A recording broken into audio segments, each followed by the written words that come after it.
buttons properly. But we'll be there in just a second. Once we let me go get my just pushing buttons DJ t-shirt for you. Please, I need that because I obviously do not understand the concept of pushing buttons, and it should be about ready to take off here. Yes, no. Now the problem is probably because they're electronic buttons. You could touch physical buttons. Let me go get my just pushing buttons DJ t-shirt for you. Please, I need that. Excellent. We are there. We are there. We are live. Okay. We're live. We're live. Okay, Dan, you can start now. Okay. We can start. Well, welcome everybody. Thank you for joining us on this Monday evening. Of course, a lot of great things you could be doing, like being on the wrong YouTube channel, but you have found us, and we are here, and I can't thank you enough for taking time out of your Monday evening to join us. In case you noticed, there's an extra one tonight, and his hair is much shorter than Shaney, so it's not Shaney. It's Rick. It's Rick Webb. He's joining us tonight. What's up? And we've got a great topic. We do. Yeah, we do. And this is something. Before we went live, whilst we were having all sorts of fun trying to figure out which button to push.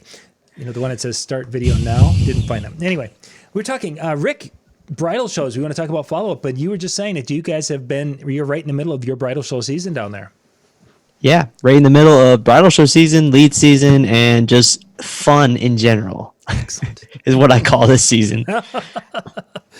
Oh. It's more work than you have to do in any other part of the year, and it's not as fun, but mostly because you spend money and not make money. But yeah, I'm just glad we're not, in some aspects, not going up against this in the peak of wedding season. I mean, could you imagine like doing bridal shows on Sundays, having weddings on Saturdays, probably Fridays as well, and trying to manage double event weekends along with all of your leads? Like, my head would explode.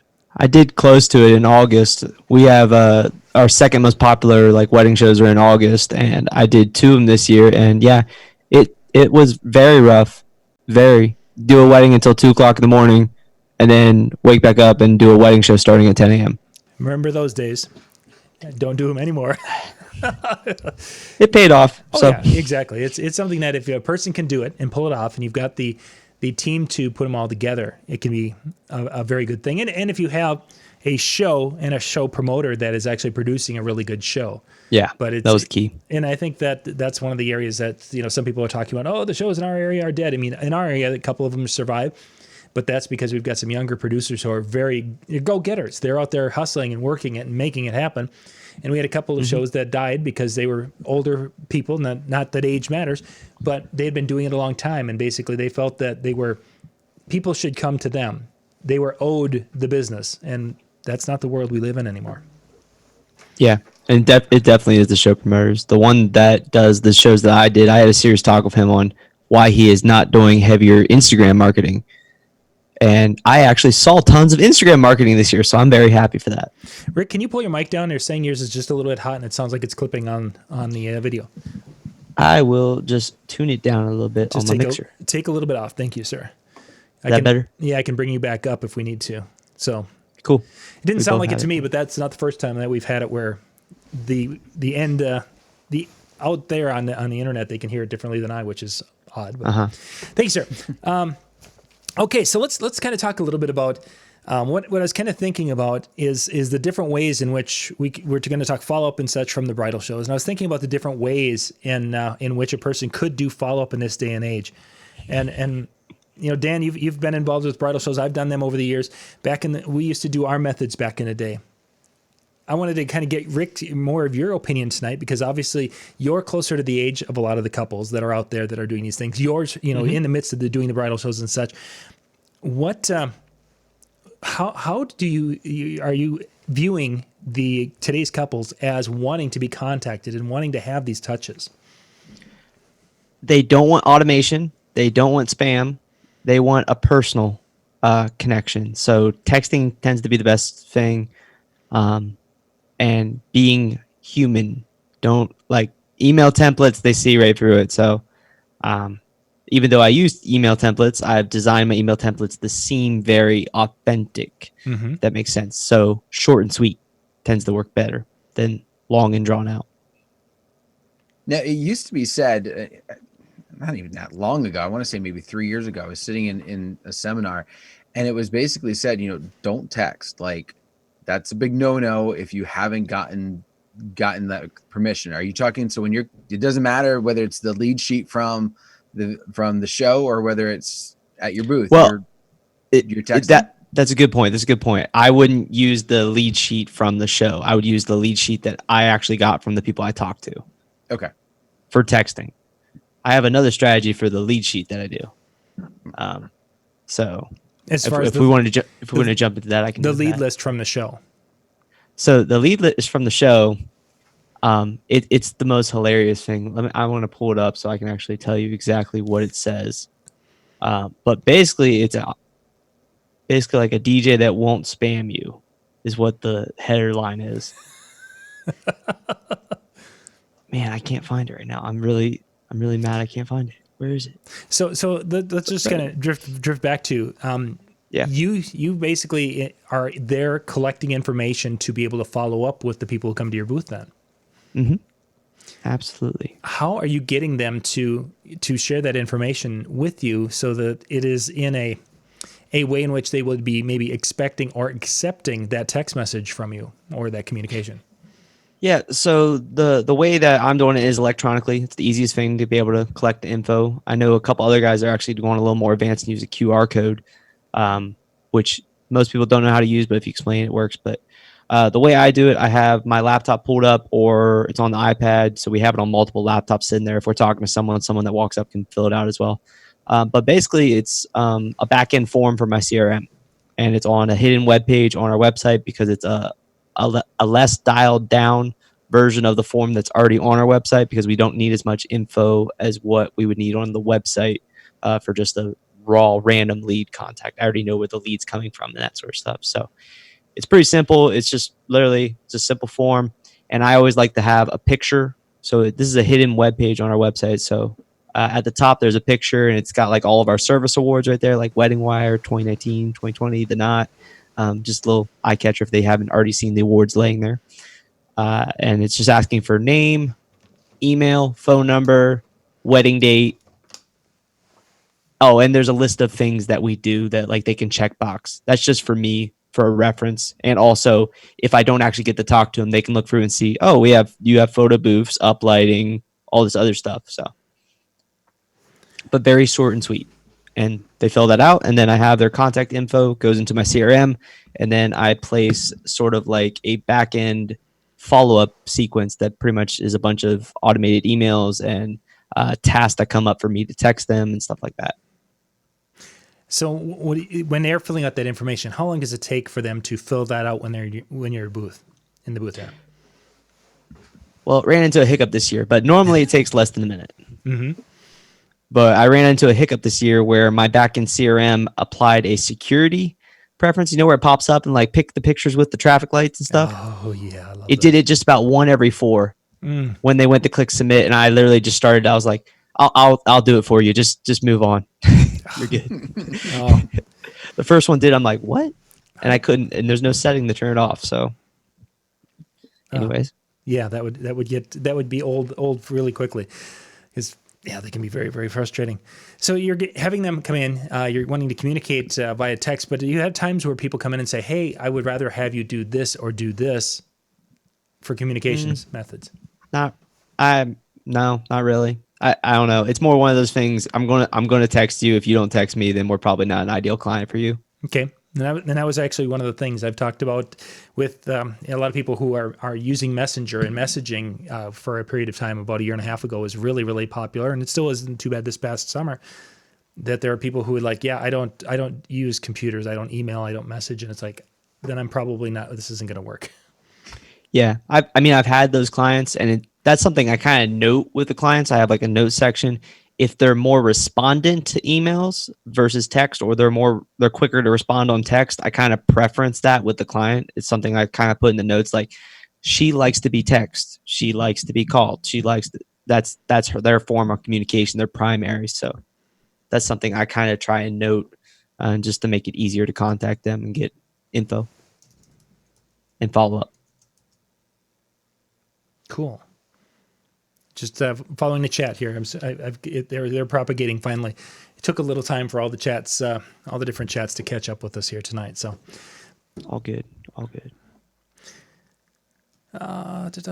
Okay, there we go. Yeah, thank you guys for being with us tonight. We've got across I'm an idiot. a lot of different channels tonight with tonight's show. Talking about wedding show follow-up. We're right in the middle of wedding show season. Rick, as long as you were talking wedding shows, kind of give me an idea. What was the temperature in the room? You know, we hear DJs and photo booth people, and because we're also talking to photo booth people tonight with our show, because we got a lot of photo booth folks watching. They talk about, they're just looking for a price. They're coming through and they're just looking for price. What kind of a flavor have you been feeling from the people coming through so far? Has that been the case, or are they asking other questions? It's a mixed bag. I would say like 50% are like couples that have just got engaged in the last month, have no clue what is involved in a wedding, or kind of shell shocked when they walked in and see all this crazy stuff, that there's vendors that do this and that, and the elaborate stuff they're seeing, DJs throwing off sparklers. So a lot of people are just kind of walking around trying to get their bearings, and they're asking pricing questions. They didn't realize DJs cost over $1,000, and they're kind of shell shocked on that. So about 50% are just asking for pricing, and most of those I basically just give them a spiel and tell them what's up about what makes us different, that sort of thing, and they move on. Or a lot of those people, they normally just take a business card, because I'm just giving them a rough pricing. I'm not giving them the exact pricing. That's the counterpart for them to fill out my CRM. Is I send them a electronic brochure pretty much instantly. Whenever I get a lead, I just do it on my phone. I send it to them pretty much before they leave the show. But that's their incentive to fill out the form. But in general, I'm telling them, like, this is the range we charge. This is what you would typically like. And a lot of people that are just looking for the pricing will just take the business card and move on. But the detailed questions, they do come out, and a lot of them are the typical ones we've heard. Are you insured? What's your backup? Do you have a backup person? Do you bring two separate sound systems, one for the ceremony, one for the reception, or how does that work? What kind of lighting do you have? How many years have you been doing this? The typical questions get asked. That's just about it. I've been doing wedding shows for the company I used to work for in Ohio. I was doing those back in 2013. So the questions they've been asking have been the same since 2013. So yeah, pretty much. I was going to say that part hadn't changed. The questions were... Actually, one thing that has changed is not a lot of them, probably like 10% of the people that ask it want to know if you have videos. Oh. They want to know if you have videos of you in action. Basically. And that actually is going to take me to the area. You're a big Instagram person, where you've really gone and you're developing that side of it. Yep. Does your Instagram capability, personality, your publicity there, does that fit in or help when it comes to your the wedding shows, or is that more the DJ industry? Absolutely. I literally flaunt the heck out of my Instagram, my YouTube, and so does even Marcellus, the guy that works for me. I mean, he has a couple thousand on Instagram, and it's something literally live there. I've had brides literally, like, I'm like, we're on it. You can check me out on Instagram. I always say you can stalk us, get a good chuckle out of that, and it's kind of like, yeah, I know you're going to stalk me. It's like, yeah, you're choosing our service. And I have literally, there's email templates I send out that say, have you stalked us yet? But yeah, I've actually had clients literally look right there live, look me up on Instagram, and they kind of look through my stuff on Instagram. They want to know a little bit about your personality. Right. I mean, you're going to be a big part of their wedding, and normally you're pretty much best friends at the end of the wedding anyways. That's just such a different world, of course, with the Instagram and different things and the stalking concept.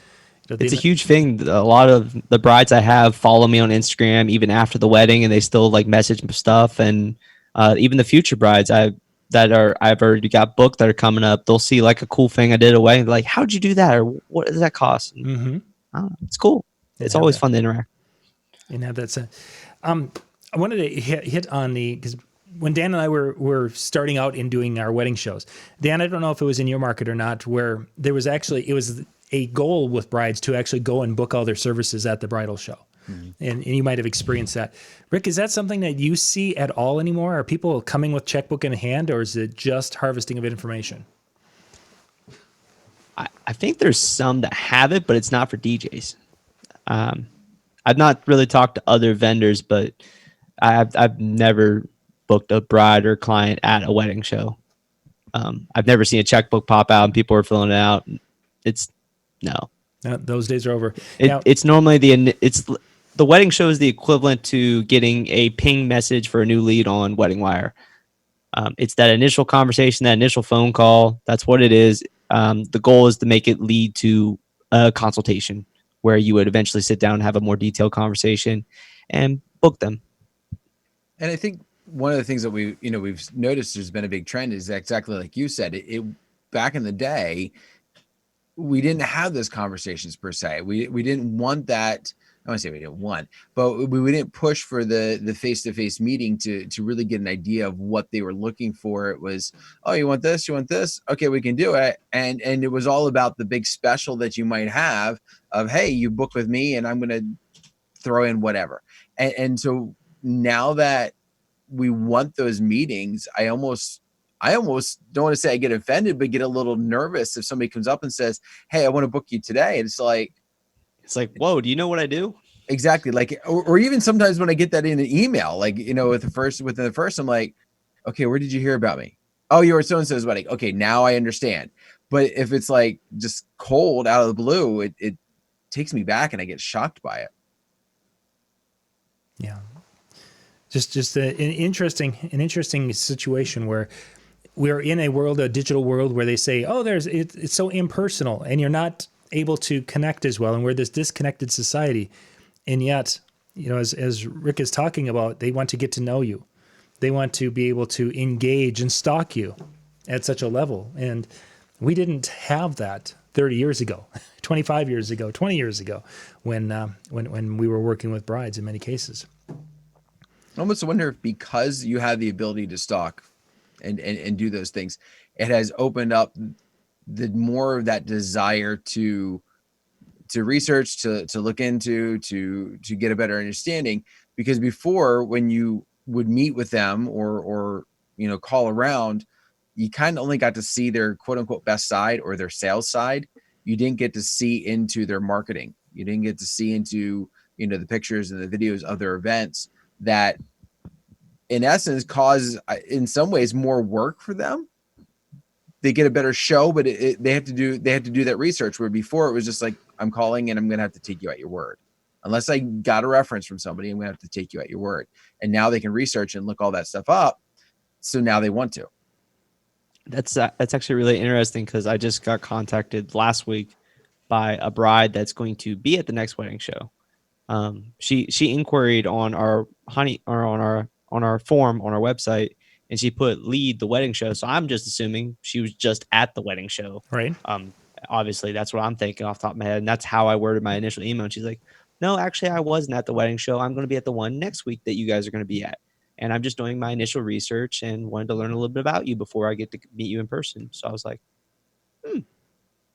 that's nice. It's new. It's kind of an interesting thing. I don't know. Do you find that people are wanting to have more of your personality as they've gotten to know you more involved with their show? Or is it one of those things that they want to learn about you, see things about you, and then basically have you come in there, and it's that comfort level to getting to say, oh, this guy's not going to screw it up. But then when you get there, they're not saying, oh, we want you to be doing these big announcements or wanting you to do something elaborate. They're just basically wanting to have a comfort level before putting you on stage in front of their family. Yeah, absolutely. They want to trust you. They want to know about you.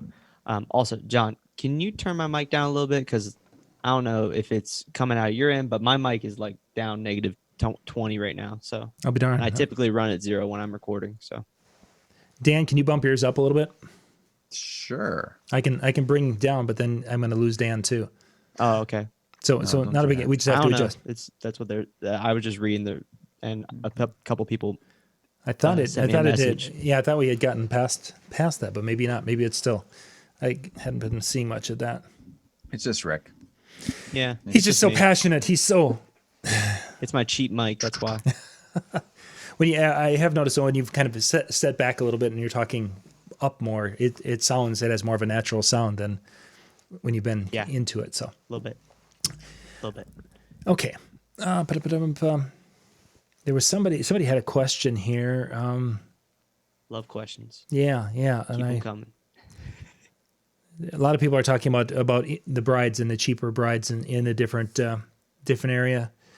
That's definitely That's definitely an area thing, because I know in Ohio, where I was in southeastern Ohio, cheap brides were like everywhere, and our sales strategy was so tailored on educating them what a DJ actually does and why it costs so much.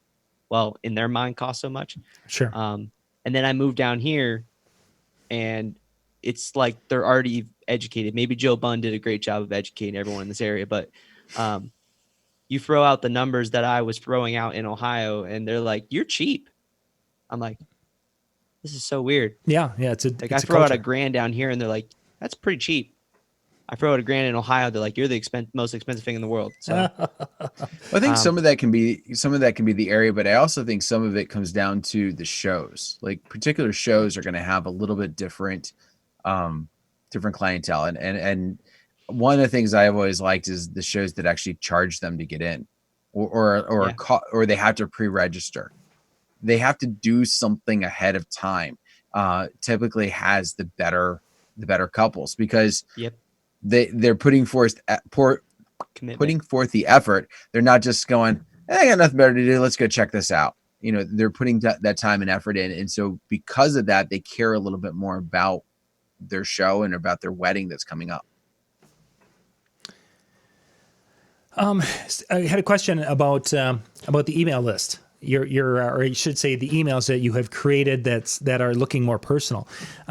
Do you have different emails that you send out based on a criteria from their filling out the information, or do you have basically a email that you really designed well that makes it look personal that you send out that basically everybody gets on your list for the day?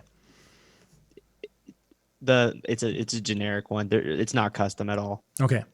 It's just too many people to be able to do it personal. I did that the first year.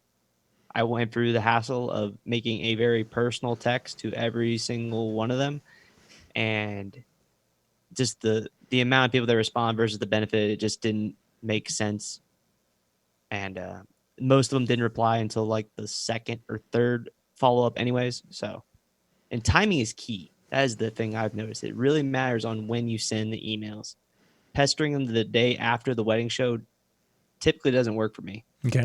Because they're just in like absorption mode, I guess, or they just basically spent a whole day like we did on our feet, tired, and bombarded. That's the other thing. We're tired of talking. They're tired of hearing it.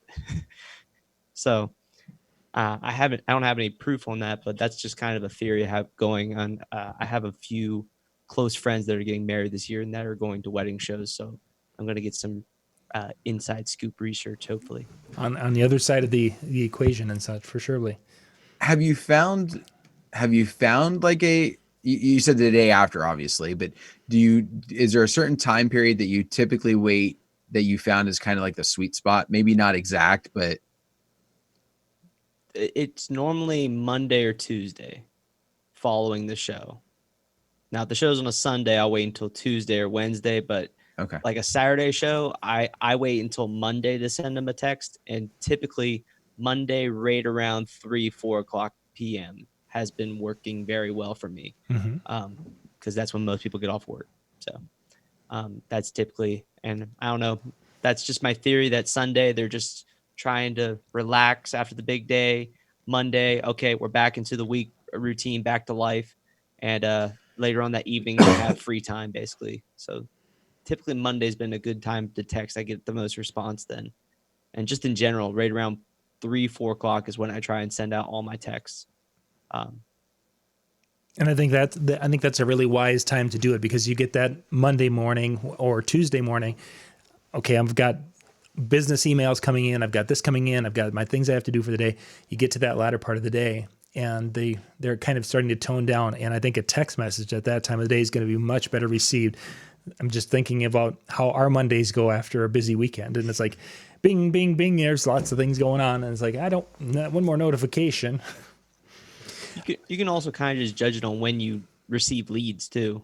Typically, a lot of my leads come in right around this, not this time. I don't know why I was thinking it's like 6 o'clock right now. That tells you how long I've been sitting here at my desk. But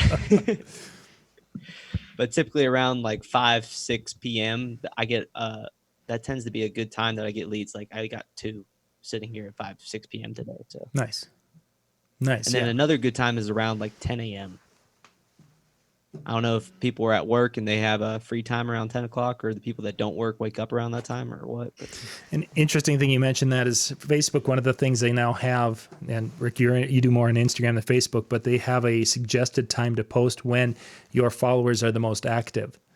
And that 10 a.m. on certain days of the week, 11 a.m. on other days of the week are very, very popular times, depending upon which Facebook page I'm looking at. So I can definitely see, that's obviously Facebook's tracking that kind of garbage in order to put it back. There's also some psychology behind that. When I was in college, there was some research I looked into in terms of like sales and stuff. And they always said that the best times to call someone are 10 a.m., 1 or 2 p.m., and then I want to say it was 5 p.m. is the other one. But it was like 10 a.m. is the point where anyone that goes to work or wakes up, they finally got through their morning routine and they're kind of hitting their slump. They're tired, or they're bored of what they're doing, and there's a good time to call them. Oh, yep, a breakup. 1, 2 p.m. is right after lunch. That's always a good time to call. And then it was like 5 p.m. because they just got off work. One of the when we're talking business sales to sales, the 4:45 was a time that they suggested. 4:30, Really? 4:45. The idea behind that is that the person is probably getting ready to end the day, and you could probably get there and it's a quicker phone call than to call them earlier in the day when it would be a long drawn out thing. So I don't think that has the value that it once had, but I remember sitting through a course that we had paid big money to go to, and that was one of their tips and advice. And it's like how things have changed now, because there's so many people that are out of the office by 4 o'clock or whatever it is anyway nowadays. So Yeah, very true. Somebody had mentioned somebody was talking about Hurricane mentioned the custom was talking about the with CRM systems and using custom fields and such with that. But if you're doing texting and such, that's going to be a little bit different than an email, a customized email. Yeah, and there's also some legal stuff some people need to watch if you get into automated texting. So let's kind of just stick on that texting side just a little bit. How often you've got somebody who you saw on Saturday, you think they're a pretty warm to hot lead for what you do, and it's a date that you want, what have you. So Monday afternoon, you send them a text and say, hey, hi, whatever. Take me through the progression of contacts with them before you basically say, you know what, this is a lost cause.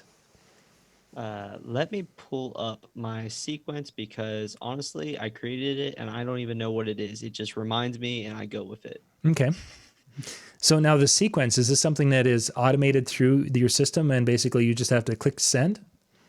Yeah, most of it is click send, or the text is like it'll pop up and it'll say, follow up text this person, or second follow up text this person. And then obviously I go into their profile and look at the notes of the past conversations I've had to kind of judge what I'm going to send them.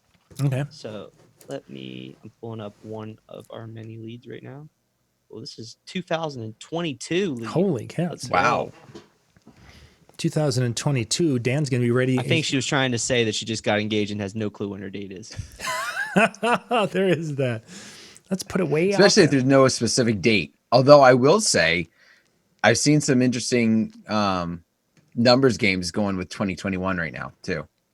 Oh God. Not as much as 2020 with all the even ones, like all the doubles. October 10th, 2020. Well, 222, 44, Yeah. 66, 88, 1010. They're all, and I think 1212 too. They're all Saturdays this year. Oh. Yeah, I know. They're all. I know. I'm a numbers guy. So the sequence I have, we'll send out the initial brochure at the show, or that night of, so that they have the pricing in hand. A lot of them open it and look at it and then they forget it. Okay, so that's why we have follow-ups. So you've sent that out. You've texted that to them. Is that texting a JPEG, or is it texting them a link to a website page? I don't text them the brochure. That's an email that gets sent out to them. Okay. So it's automated. Mm-hmm. So normally my follow-ups come in pairs. I'm emailing and texting in the same day for the most reliability possible. Mm-hmm. So the Monday, they're going to get an email and they're going to get a text. And then how many days later? 3 days later, it's another email, another text. 5 days later, another email, another text. 7 days later, the last follow-up email and text. And this is if they don't engage. This is if they don't answer stuff. And then after that, they go into a long-term funnel. That is where I just send them random wedding tips every like 20, 15 days. Just as another, hey, I'm here. Hey, I'm here. Yeah, I'm here. for sure. Because you want all of a sudden one of those touches. Never let it die. Yeah.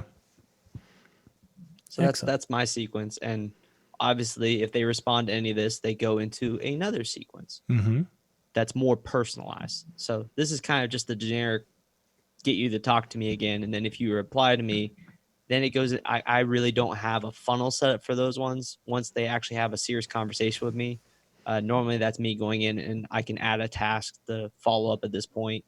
And I make it a little more detailed. So it's a little more easy. And they go into a certain category. So I have different categories inside of my CRM for like follow-ups, hot leads, proposals sent and stuff, so I can kind of categorize them. So they would go into the hot leads if I had like a very serious conversation with them. How much time through the process? Obviously, some of it's semi-automated, so there's not a whole lot of time. For your typical wedding event, how much time do you think you have into the process of communicating with the couples and doing the planning and coordinating, what have you, before you get to the day? Have you kind of laid that out? It depends on the couple. I've had couples where I literally barely spend any time other than putting their timeline together and getting the music together. It really depends on how really detailed they want to be with me, how much they want to have into it, and how many questions they really have. So it really depends on the couple. Like I know Marcellus, one of my DJs, he's got a wedding with a bride, I think in July, and he's been like texting and messaging her every day with stuff. But in general, most weddings I really don't. Well, actually, that's it just in general. Most weddings, once we book them, leading up to the wedding, other than the automated stuff that automatically gets sent out to them, I pretty much have no conversations with them unless they send me a message or text me. But they have constant contact via the automated emails. So that's how we stay in touch with them. But as far as me, I don't really have to worry about it unless they send me a message and then I look into it. But normally it's that month to 2 months out is when I normally start having a lot of serious conversations with them. Sure. And I wonder if the clients are a little more comfortable with that kind of concept. Again, going back 10 years ago, before we were on doing all the social media things, we were meeting 6 months out. We were meeting at time of booking, and then we were meeting at 6 months out. Then we were meeting again 2 months out to plan, and all these. We had all these contacts, and a lot of it, it was building that trust you were referred to earlier.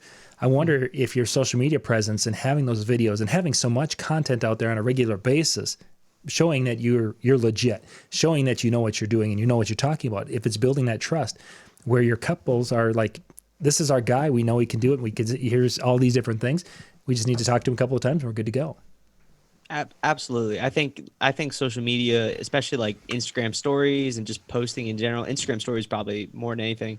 I know that just from the couples that have, like me and Marcellus both, it's really awkward and kind of weird when we walk into the wedding, right? We've met them a couple times, like we vaguely remember their faces, we have a picture, and then we go up to them, we're like, hey, and they just like instantly, like it's like we've been best friends forever. They like know everything about us, our personalities, they know what we were doing last weekend because they were on Instagram.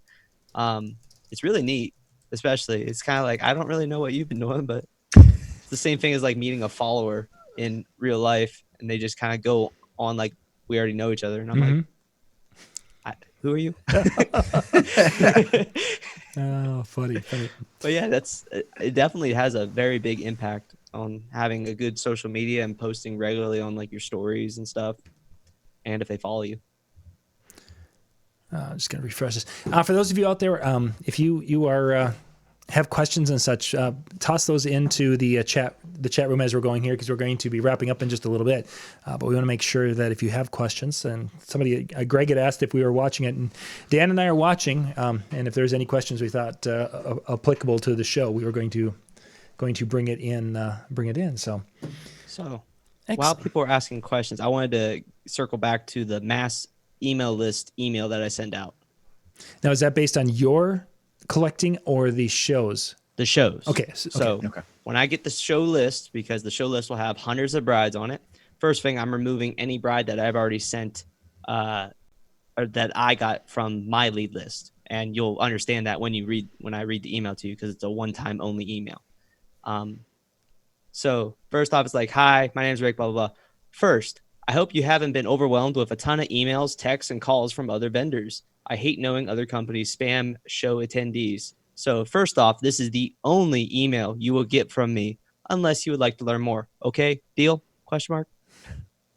So it's just very much acknowledging that a lot of these companies are dumping you into some sort of MailChimp email funnel, lead campaign that's just going to spam the heck out of you. And then it's like, second, a little bit about me, and talks basically personally. And this, nothing is like we, nothing is company. It's all I.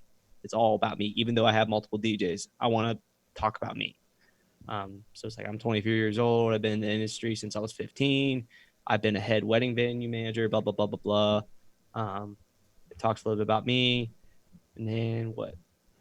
And then it goes in and talk a little bit about my company. This is actually a pretty big email. There's a picture of me in the middle as well. Talk about it. There's links to like our videos. It talks about, we have real wedding videos on our website. Here's the link. And would you like to learn more? If not, thank you for reading my email and happy planning. Again, this is the only email you will see from me. So Rick, do you track that with a link tracking system where you can tell how many people open it and how many people actually click?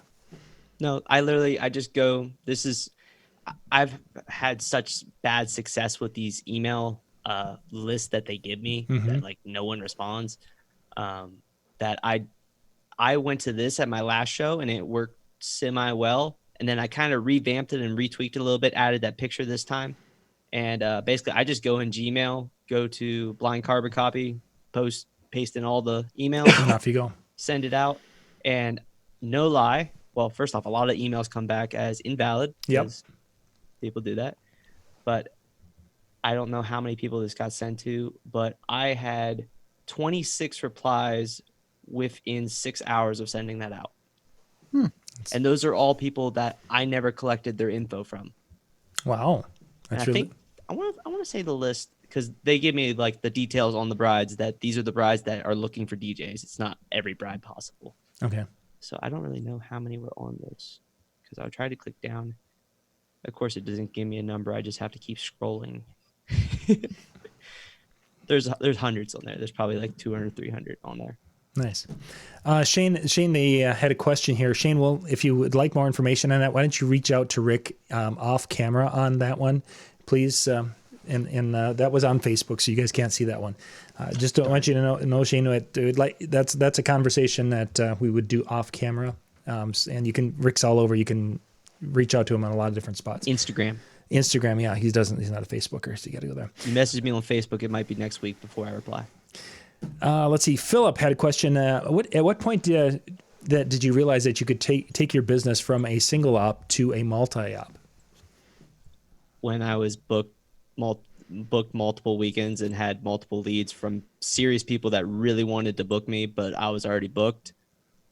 It's all about finding that right person, though. I've been trying to find the third DJ for the company for going on a year and a half now, and I've like had 2 people here and there, and they just not panned out because I'm very particular. Let's see. Daniel has a question. Hey, Rick Webb, does your dad still think there's no money in DJing? I think we've heard that story. This is going to be a very interesting conversation, because I've talked to my mom about how I'm pretty much going to go full-time and drop my pretty well-paying full-time job. Yep. I haven't had it with him yet, and I know that's going to be an interesting conversation. There have to be. I don't know if you know the back end on that, John. He's always told me, like from the get-go, he's like, there's no money in DJing. Yeah, Why are you doing and this I've talked stupid about thing? this in the past, so that's why when Daniel he mentioned that, he's obviously Daniel's heard that too. So He also said YouTube was stupid, and now look at me.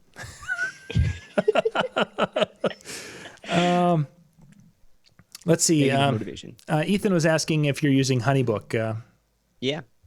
as part of 100%. your repertoire of tools. Everything I'm talking about is HoneyBook. I just don't like, there's affiliate portion to that, so I don't like blasting it.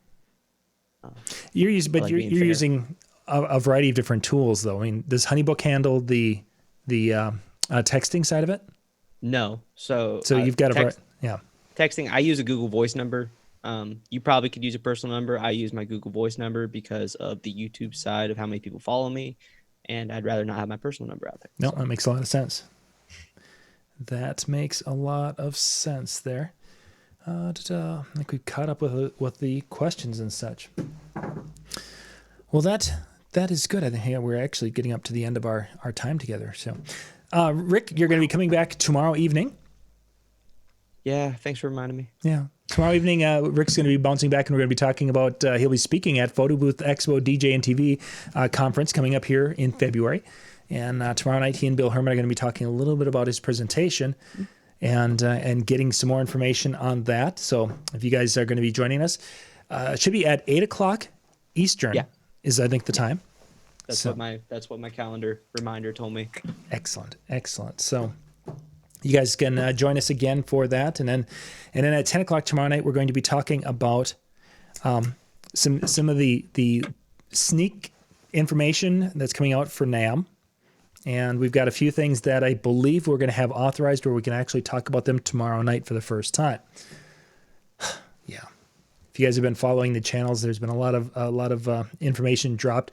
Some that's been intentionally dropped, some of them that's accidentally been dropped, and yeah, it's gonna be crazy. I should make some fake leaks. You should. There's like go in Photoshop and make some fake leaks of some crazy RCF speaker that's coming out or something like that, or with a built-in turntable. Yeah, make like a Pioneer like built-in turntable spinning like actual turntable. That'd be funny. When I did the Prime 2 video today, one of the first people that jumped into the chat, their first thing was like, "Are those motorized turntables? Oh, that looks like motorized turntables. Got to be motorized." We could have a person could have had some fun with that. You know how many people were saying like the original Prime 4, they're like, after they like announced like Wi-Fi was actually built into it when they didn't tell us, they're like, "Oh, I knew those. Next thing they're gonna tell us those are motorized. They're gonna tell us that's next. They just haven't turned it on yet." Well, actually, like people have taken these things apart. They're not motorized. Yeah, exactly. Well, and I had talked to the guys from Denon about that when that word was going around. Everyone was discussing it, and they're like, the weight, everything is there, except of course the motor assembly and the gear needed for that. But that would add another close to 10 pounds to be able to add that infrastructure.